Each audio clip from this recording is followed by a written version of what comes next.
Hey everybody, and welcome back to the internet once again. Today we're going to be looking at some entitled parents.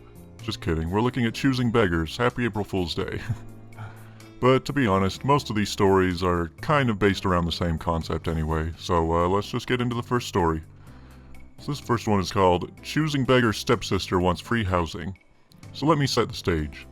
My dad got married to a new wife about 5 years ago. She has 3 daughters, the youngest of which is 26 years old, slowly working on college and still living at home with mom and dad. From what my dad has said, she never helps do anything around the house, is a complete slob, and has 3 insane dogs that are not well trained. I'm a 36-year-old father of 2, 3-year-old son and 2-week-old daughter. I live 5 hours away from dad and visit him a couple times a year.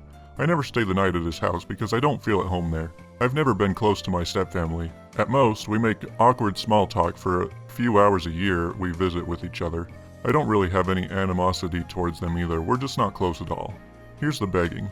A couple of days ago, I loaded my family into the car and we brought new baby girl down to visit Grandpa. At the very end of our visit, when we were getting ready to leave, stepmom and stepsister asks, "Oh, by the way, can stepsister come live with you for a month or 2 this summer?" I guess she has a class at the college near me and they won't let her dogs live on campus with her. I don't understand why it would be 1 month or 2, but it's indicative about how little information I got about this request. I found out the information was about the dogs and the school classes from my dad later.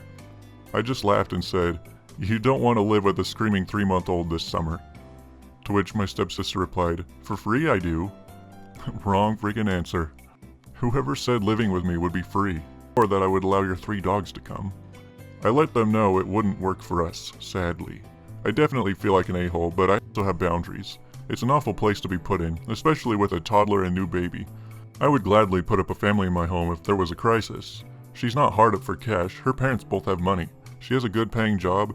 She just came back from a Costa Rica trip for spring break. The only crisis here is that she's used to having free room and board and doesn't want to have to pay for an apartment where they allow dogs. Or figure something out so she can stay on campus. There are plenty of apartment buildings that will allow month-to-month rent. You don't need to come freeload off me. And I really don't need my wife who stays home with the kids to be a dog-sitting service all summer either. See, these stories are just like entitled parents or entitled people's stories anyway, so choosing beggars is kind of the same. So this next one is called, It's Free Coffee. So I work in a sandwich shop in a hospital and we sell coffee. We have 5 big carafes we use, and at 2:45, whatever we don't sell, we put on a counter just outside the shop with small 8-ounce cups, powdered creamer, and only packets of regular sugar. Even though it's free, people still complain. "Oh, is this all you have? Can I have a Splenda? Can I have liquid creamer? But these cups are so small." One time I got busy and couldn't get the coffee out on time, and people were bugging us about when we were going to put it out, and I kind of yelled from the back to a coworker, "They're complaining about free coffee?" And a couple people hurriedly walk away looking embarrassed. Another time people were complaining about only having powdered creamer and one of the regular customers says, "You know this is free, right? And they don't have to give it to us." I gave her a free cookie the next day.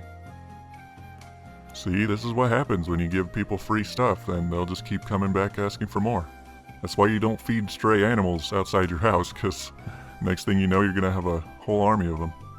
This next one's kind of interesting. So when it comes to choosing beggars, there's a lot of sellers who have to deal with very cheap buyers who try to lowball them or just want everything for free. But this one is a little different. It says, "Is this item still available?" "Yes." "Great, could I pick it up today?" "No, thank you." "Tomorrow then? Is it not for sale?"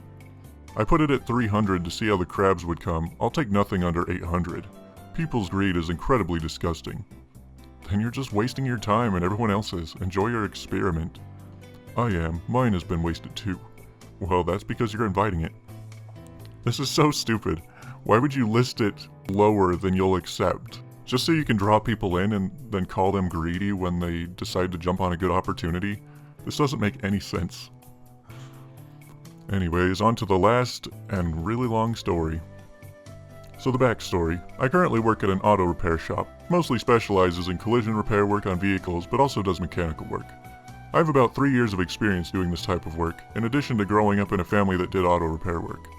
The shop is part of a chain that is owned by the same network in several states. My job is currently writing estimates on the damage we find as it relates to the incident, taking photographs and sending it to the insurance company or individual who's paying for the repairs. Because we are part of a network, We are under strict guidelines about how these bills are prepared, the certifications our staff must have, following regulations, etc. Shortly after our Thanksgiving break, a couple into their mid to late 40s, let's call them Jack and Harley, drove to the shop in their late model Lexus sedan. They were easy to talk to and explained that they had chosen our shop from favorable Google reviews to fix the damage from their deer hit. I verified that they were having repairs done at my shop and went out to take pictures, start my estimate, and basically kill some time until the rental vehicle arrived to pick them up. The hit was bad, as in most of the front end, front bumper, hood, fenders, windshield needed to be worked on or just replaced.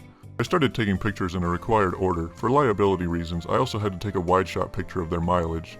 The sedan was only a year old but already had 48,000 miles, about 77,000 kilometers. I mentioned this to the couple because that amount of wear in 12 months of ownership is bad for a lot of wearable parts, such as tires and suspension. The couple laughed it off. With my job done, the couple signed our contract power of attorney to authorize work and left after getting their rental. I had to drive their vehicle into the shop and assign it to a body technician. From driving their Lexus sedan the short distance of our parking lot, I felt significant vibrations on their front suspension. Suspecting that the tires might be at fault, I ordered measurements of their alignment and checked their tire wear myself.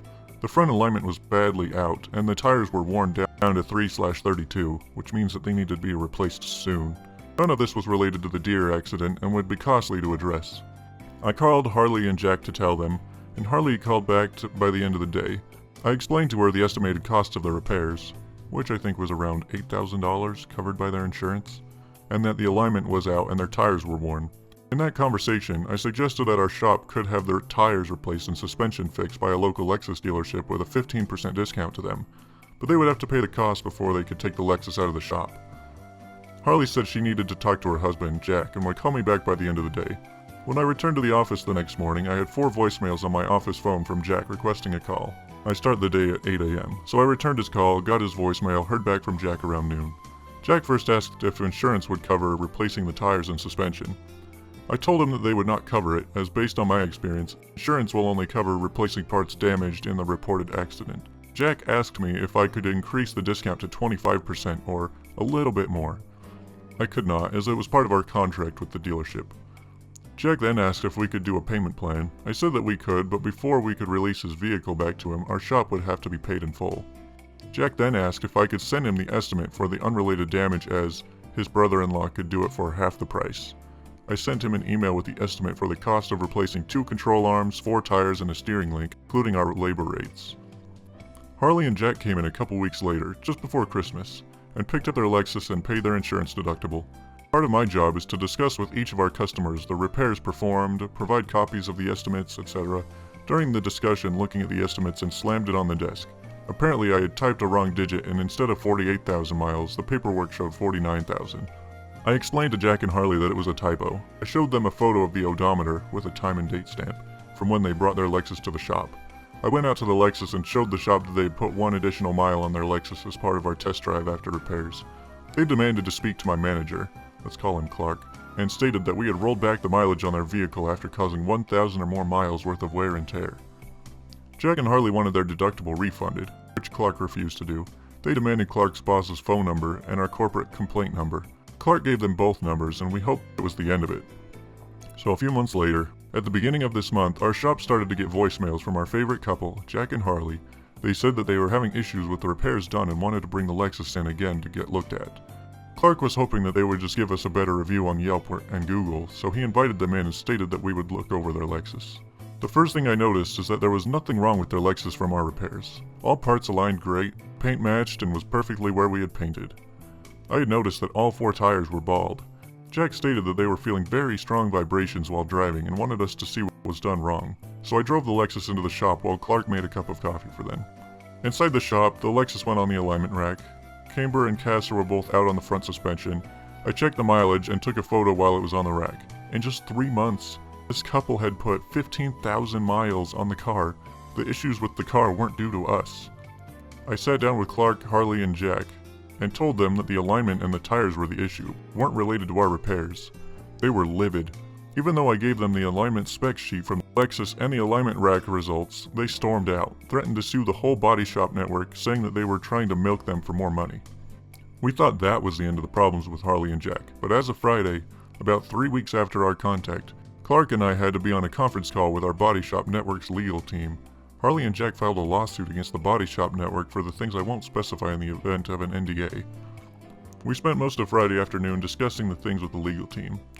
To cap everything off, I called the local Lexus service department, the one at which we have a partnership, and I had a gut feeling that Harley and Jack visited the service department before coming back to us. I spoke to a service department advisor, let's call her Diana. Diana confirmed that Harley and Jack had brought their Lexus sedan in for 2 oil changes service already, and that they had visited the service center again in February. The service department had refused to address their alignment and tire issue as the 60,000-mile warranty was voided.